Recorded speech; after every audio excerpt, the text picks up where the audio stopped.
Hey budget gamer fans, today's in-depth indie game review is going to feature Morphite, and whether you're ready to just jump on board the bandwagon, loving or hating it based on your experiences with No Man's Sky, I've got to give you at least a little bit of credit for checking out the review and trying to get a second opinion. The game itself starts out pretty quickly. We're dumped right into a first-person view of our main character and introduced to our kind of sidekick Kit Kat, the robotic cat AI. And after getting a brief handle on the game's controls and weaponry, we're introduced to Morphite's main NPC, who's responsible pretty much for pushing along the main story quest. And after a very brief introduction to our own situation, we're handed a scanner and a pistol and asked to go down to the surface of a nearby planet to scan for organic and inorganic life. In Morphite, you'll spend countless hours exploring the surfaces of a plethora of randomly generated planets. Those are all but the ones tied directly to the main storyline quest. But after only a couple of hours of engaging with the game, you may find yourself stumbling upon a piece of the game's title artifact, Morphite, and find yourself somewhat inspired to figure out why it's so scarce and why people seem to be so afraid of it. But to avoid spoiling the story for anyone who wants to engage with the game, that is as far as I'm going to go. As I said before, though, most of the game is going to be carried out through the exploration of the surface of randomly generated planets, trying to scan everything you can get, and that is for the purpose of actually farming the game's currency. You will find occasional scans of rare things that you'll use for yourself later on in game, but every single common scan, whether it's of a plant, a rock, or an animal, can be sold at nearby space stations to get the currency known as blocks. These blocks can be used to upgrade your ship's weapons, its armor, its shields, its hull, its engine, and it can also be used to purchase valuable resources from the occasional trader that you might run into. And it might be a good idea to farm as much of the game's money as you can because these resources are pretty scarce and they're the only way to upgrade your pistol or any other weaponry as well as your scanner. And since the game does quite literally revolve around your ability to scan, it's a good idea to start upgrading that thing. Traveling between planets, though, is done from your star map, and it's not something you can actually control like a first-person space shooter, but there are random circumstances that you might find yourself in.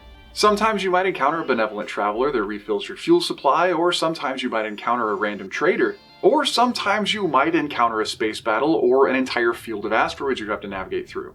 As I've found, though, these encounters are fairly rare, so they're not something you need to be overly concerned about, but definitely prepare if you've got the money for it. But besides all that, seeing the footage of the game so far, it's pretty obvious that it's a very low-resolution game. And while low poly definitely isn't a bad thing, and it's fairly reminiscent of early PS1 gaming, it's also fairly reminiscent of PS1 gaming because of some of the errors that you'll encounter. Sometimes you'll find plants or rocks just kind of levitating above the plant surface, sometimes you'll throw your own perspective through a wall and kind of lose where you're going, and sometimes you can just fall through the planet and disappear into nothingness. The game's audio, though, is probably one of its better features. It's not some magically composed score or anything that you want to have a soundtrack of, but it does a really good job of keeping you in that alien, desolate, barren world kind of vibe. It's not really spooky, but it's definitely alien. The game's voice acting as well is semi-professionally done, and depending on who you are as a person, you may or may not enjoy Kit Kat's constant interactions. But now comes the time for everyone's favorite part of the review, or at least my favorite, the critiques. We've already mentioned that you can lose yourself in the game's perspectives and fall off of planets, and that's up to you if you want to consider that to be a big deal or not. But one of the things that is a real big personal hang-up for me is ease of use. There are a lot of things in the game that you have to use as staple items or artifacts, and they're just not intuitive. And after about 2 or 3 hours of gameplay, I stumbled on the fact that the game actually does have a map. If you're down on a planet's surface and you hit the up directional key, it'll give you a pretty awesome map with a map key and a legend and that shows you everything on this planet, or at least everything near you on this planet that you might want to or need to interact with. And while I definitely love having a mini-map, I wish they would have told me about the actual map.